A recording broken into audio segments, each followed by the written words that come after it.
Hi everyone, Andy here from lockdown central Melbourne number 4. Yes, this is our 4th lockdown.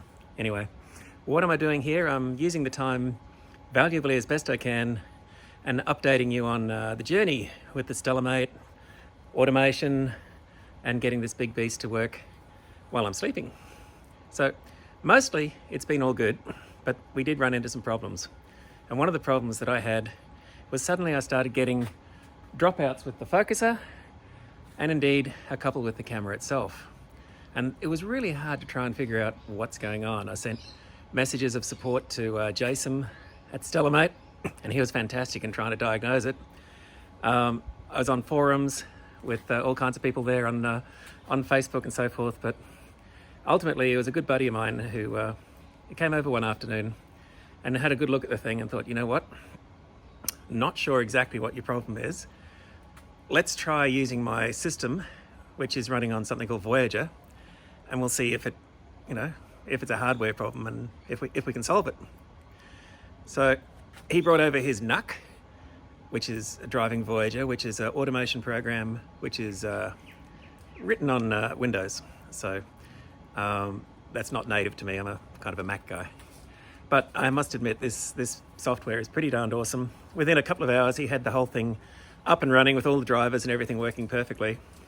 And indeed, it automated the imaging right through the night, doing the flip and the plate solving and the guiding and capture and everything that you want. And just to put in a little plug for Voyager there, its focusing is, well, truly gobsmacking. Never seen sharper pictures. But throughout the night, we discovered in the morning, looking at the logs, that in fact we had a glitch with the focuser.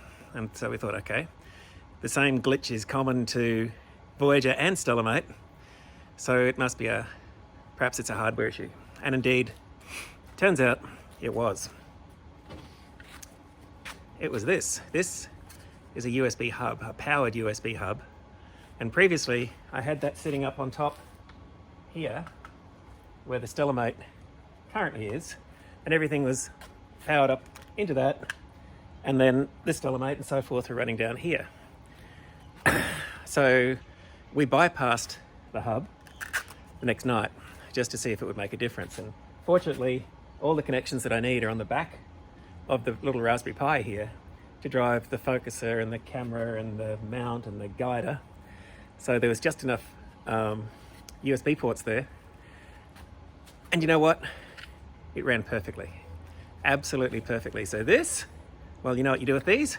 You throw it out because it's bloody useless. And now the thing's working really, really well. Now you've got to remember that this rig is a portable rig in that I don't have an observatory. I'm standing in it.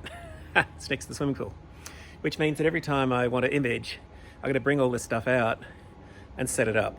So it's been an exercise in cable management now to try and minimize the amount of drama that we have to.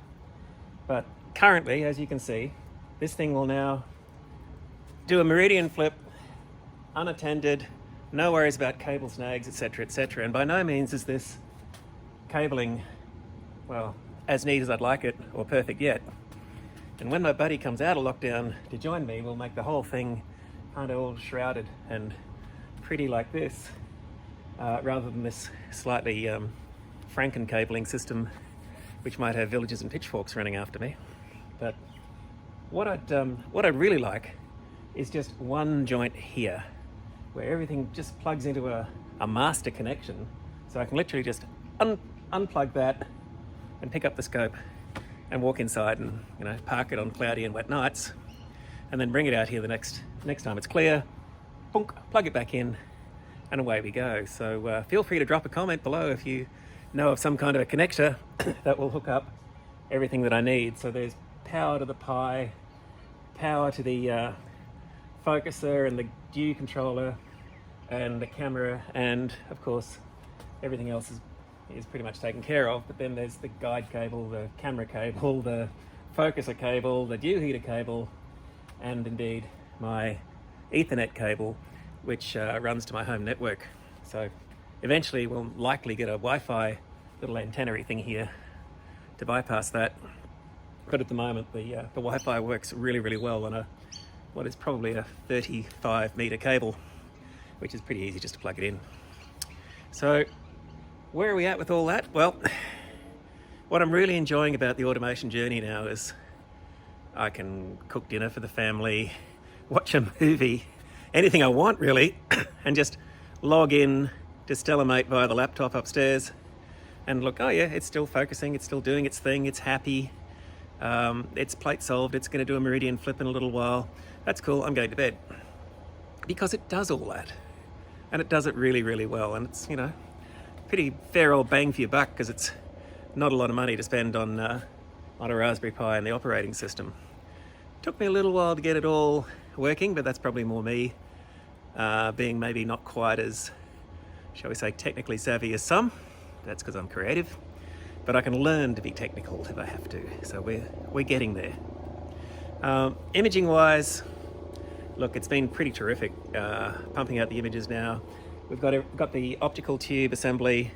You know, we had the lenses, the entire lens cell collimated with the Grzybowski collimator, so we know that that's all perfect now. We had all these bits and pieces here perfectly aligned. The little spaces down here are now perfect.